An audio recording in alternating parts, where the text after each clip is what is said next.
Alright, so I'm back to making videos. The thing is that I really wanted to focus on recently, because I'm actually struggling with it, is going back to the series of the My Fear. The first one I posted was my psoriasis video of me shaving my head and actually dealing with it, and I actually just shaved my head recently, about 2 or 3 days ago. I hadn't shaved in probably about a month and a half. Just really been in a funk right now during the winter. Had some property stolen, some other things going on in my life, so I'm just really struggling with that, and it's made me realize that I need to make more videos, more content, more more content that is authentic and very real. So something that is personal to me, something that I've struggled with, and so this topic today is going to be about self-love and self-care. Now, for myself, I say that it's a fear because we all have this kind of perception of what things are supposed to be. We have other people giving us opinions of, what to do and what not to do, and because we are a product of our environment. However, it's come to my attention that self-love is kind of the mentality that you need to have, learning to love yourself the way you are, and if you're not happy with something and you have the ability to change it, then you should. And self-care is more the action. It's a byproduct of self-love, and a lot of people struggle with this because they think that they can just kind of do whatever and not work on their internal stuff. So there's actually 4 elements to it, and I've listened to other people's podcasts and videos and everything. So it's based on information that I've gathered, and it's actually really worked. So it's not just something I'm just pulling out from thin air. So when it comes to self-love and self-care, you're going to have 4 elements. You're going to have your physical health, your mental health, physical, mental, emotional, and spiritual. At the moment, I've been struggling mentally just because of the depression and everything that I've been going through this winter. It's very minor. It's nothing to be concerned about, but it's still making me feel as though I'm in a rut. And so, with that in mind, mentally, yeah, I'm working through some roadblocks. Emotionally, I don't think I'm too bad. Physically, I actually did a workout today. I'm starting to get back into working out. I'm not feeling the greatest, but I'm trying to push through and really refocus, and shift back to, doing things on my day off that are actually going to help me. And the 4th one is your spiritual health. Now, I think I'm okay in that department, but that's one of those tricky ones, I think, because some people, when you hear spiritual, some people might think it has to do with God or religion or something. So I'm not really going to go into that one at all, because everyone, it's very different for everyone.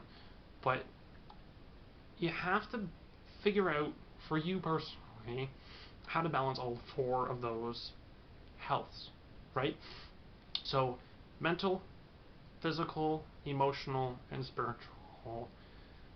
There might be some other one that maybe I'm not privy to, but those 4 are the main 4. You have to have them balanced. So if you are eating junk food and working out, right, your physical health is probably only going to be at like a 50%, right? Like, you're not going to have any balance in that category. So you have to work on that, right? You have to have balance in all 4. I'm not saying that it's something where you need to like just wake up in the morning and go, oh, spiritually I am out of alignment and emotionally I'm a wreck. Self-assessment is really key to noticing when things are off, and if you have good people around you, they'll also help you.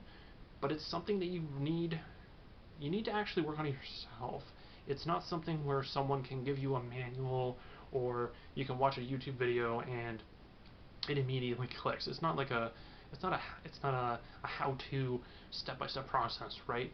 You can take information, right, from other people, other sources, and figure out what works best for you.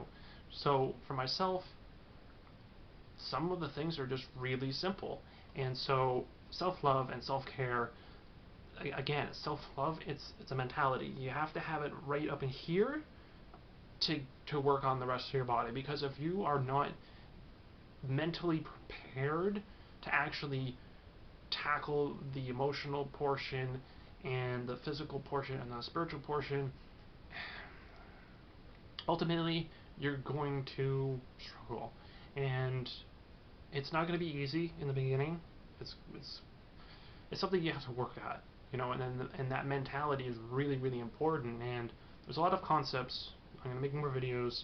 I'll go into some things more in depth, but I wanted to get down that self-love and self-care, it can be so many different things. So I'm going to give a few examples. So, for instance, if you want to conquer a fear that you have, and for myself, self-love just in and of itself, people, like what you do personally to love yourself, right? Some people might not agree with it, some people might not like it, some people might judge you for it. So, perfect example, my head, right? I shaved my head, and it was something that I needed to do, right? That it was self-love, was shaving my head. It was part of the process.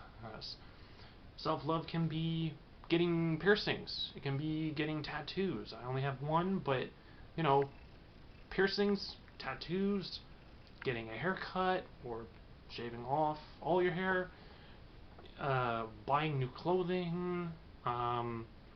It can really get out of control, because some people might say, well, if you're a billionaire, self-love might be buying a Ferrari.